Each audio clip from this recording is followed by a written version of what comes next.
Welcome to Mountain Bike Express. This week we look at the sports speed merchants with the start of the 7-Up BMBF National Downhill Series.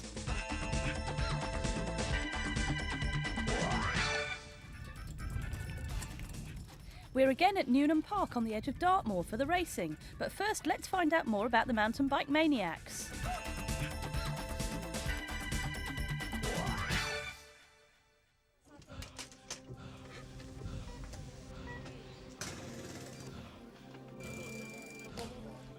Downhill racing is often viewed as the point where the head lets go and the heart takes over.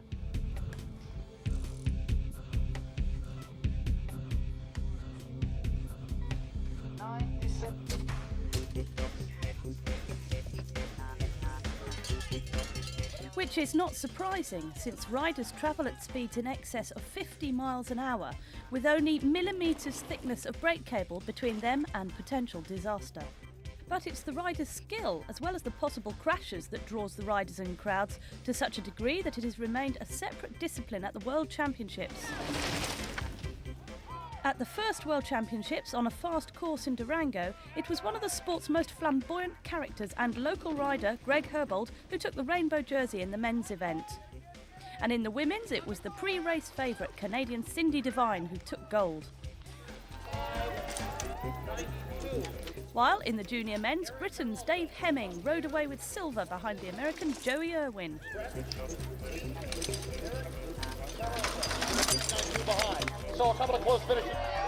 In Italy, in '91, John Tomac looked as if he was going to take gold in the downhill as well as the cross-country, with an early run that the rest of the field couldn't get close to until almost the final run. A little-known Swiss rider Albert Eaton took nearly 5 seconds off Tomac's time, and with it, the gold.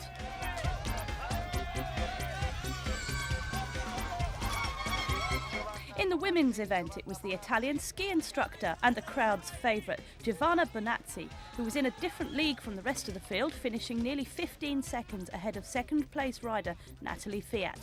Deb Murrell scored Britain's best downhill result with 10th. Canada in '92 saw the Americans return to the top, with the former kamikaze downhill winner Jimmy Deaton taking silver, as he returned to racing after a serious crash in '91. And it was another American, Dave Cullinan, who took gold. Cully is an ex-BMXer who excels on technical courses and at £185 prefers going down to up.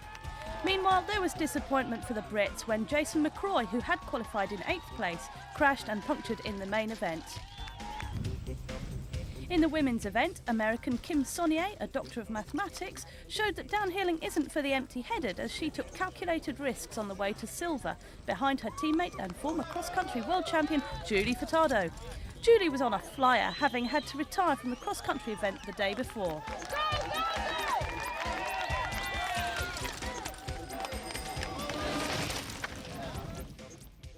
But surely even the best riders worry about potential crashes. Yeah, you tend to get the guys that sort of talk about crashing and stuff like that, and it goes through your head when you're going up to the start line, you know, well, what happens if I crash? And you've got to try and wipe it out, otherwise it does sort of psych you out a little bit. I make many crash. I have some accident, but okay, it's a sport, and I think when you make downhill race at the top level, it's sure one time you have a big crash. It's with the downhill. Nein, sicher, es macht Spaß, vor allem auch im Training macht es Spaß. Okay, das Rennen, da muss man natürlich voll ans Limit gehen und muss sich voll konzentrieren. Dann ist dann wie eine Arbeit, die Freude kommt vielleicht dann eher später, vor allem dann beim Rennen. That's why you do it, really. It's like, it's good when you scare yourself but you ride through it and you come out the other side. And I'm really scared when I'm sitting at the top if it's an important downhill. In the training, I'm always very scared, and I look on other riders, and it always looks very fast. But when I get a number on my back and go down, I never think about crash and so. Paura è una cosa strana nella discesa, perché io penso che ci siano dei limiti differenti. Chi supera il proprio limite ha paura, in quel momento ha paura, perché sta facendo delle cose che non è capace di controllare. If you think you're going to crash, or if you think you've got a slight doubt in your mind, the chances are you're going to crash. So you visualise yourself having a perfect run before so many times in your head. and when you're going down, you're convinced you're going to have a perfect run. Well, however convinced the riders may be, accidents do happen, and it was the least the manufacturers could do to offer some additional protection, as it soon became clear that a helmet alone wasn't enough. At first, the safety gear was definitely not macho, or if you did wear it, you were expected to ride like a madman. But as the top riders began to don body armour, its credibility took off, and it's now a must for any serious downhiller who has a brain and wants to keep it. Though body armour won't stop the crashes, it will reduce their impact. End result? The riders go even faster, of course.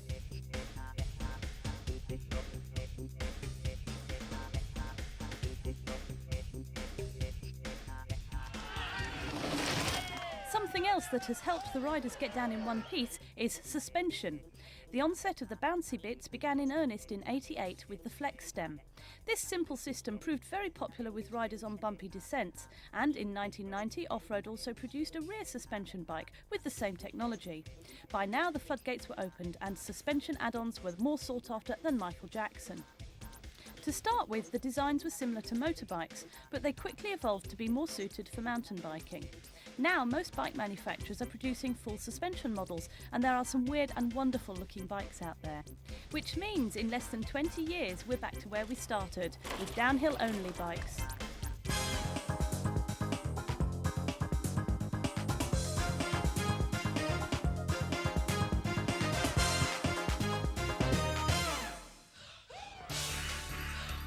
So, the first downhill of the 7-Up BMBF series weaves its way off Dartmoor, dropping nearly 200 metres in just over 2 kilometres.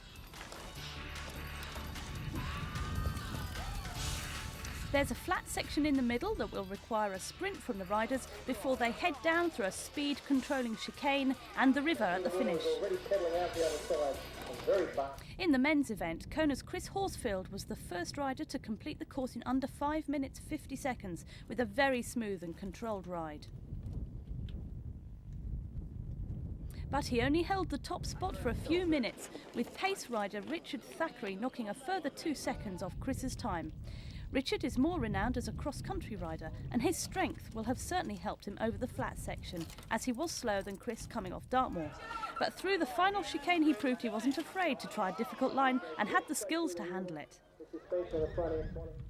Richard's time looked secure until the final few riders. Getting close was the 1992 Junior 7-Up BMBF National Champion Simon Kipling, riding for GT. Kippers was within the leader's time on the moor, but tired through the pedalling section, and despite a clean run through the chicane, he dropped back to second.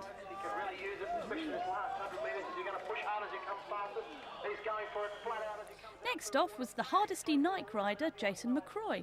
Jason has looked very promising for a couple of seasons, but has often had luck against him on the important rides. But after a winter of improving his overall fitness, he looked as if he was getting it right here. He powered on the flat section and was economic through the technical sections, coming in an incredible 20 seconds faster than Richard Thackray. Now really pumping hard with those legs, drops it down a gear and flies down there past the finish line, bang, takes a big breath of air. Dave Hemming would have been unaware of Jason's time when he set off, but was primarily after a steady ride in his first downhill race since breaking his collarbone at the '92 World Championships. As always, he looked good on the technical sections, but his layoff had obviously affected his fitness, and in the end he could only beat Simon Kipling's time and move up into third.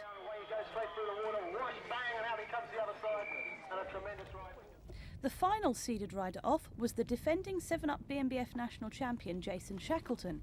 Jason was hardly beaten in Britain last year, but with a full suspension downhill bike on this course, he was suffering through the pedalling sections, as the suspension absorbs a lot of the rider's effort, and in the end he could only place 15th.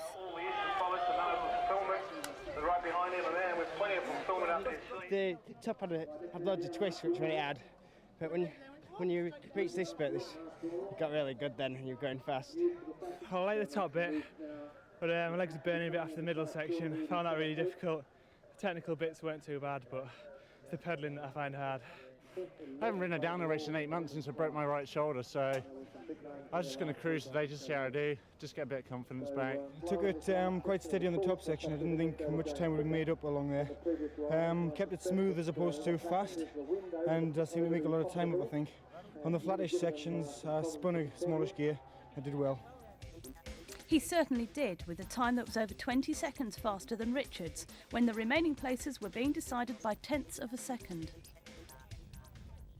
In the women's event, it was the national champion Sian Roberts riding for pace who was first off. Sian was a relatively surprising national champion as she is more established in cross-country, but with the training ground of Snowdonia on her doorstep, she has always been an excellent bike handler. Though still suffering from an ankle injury she picked up before the first cross-country of the season, her time of 6 minutes 52 seconds would obviously be one to beat. Always very happy. There is a big smile as she cuts across the line as well. Next off was Formula One's Deb Murrell, who was out to regain the top spot from Sian, having been runner-up to her in last year's Nationals. Deb is probably the best bike handler in the country, which has often been to her advantage on technical cross-country courses, as well as in the downhill. So she will have been furious with this mistake that could have cost her the lead after having put in an impressive display powering her way off the moor. Deb had unshipped her chain, but in the end limped home 8 seconds faster than Sian, though with only just enough momentum to cross the line. Whoa, and Deb just gets across the line in time using the forward momentum. Well, I suspected. Following her down was a rider capable of capitalising from Deb's mistake.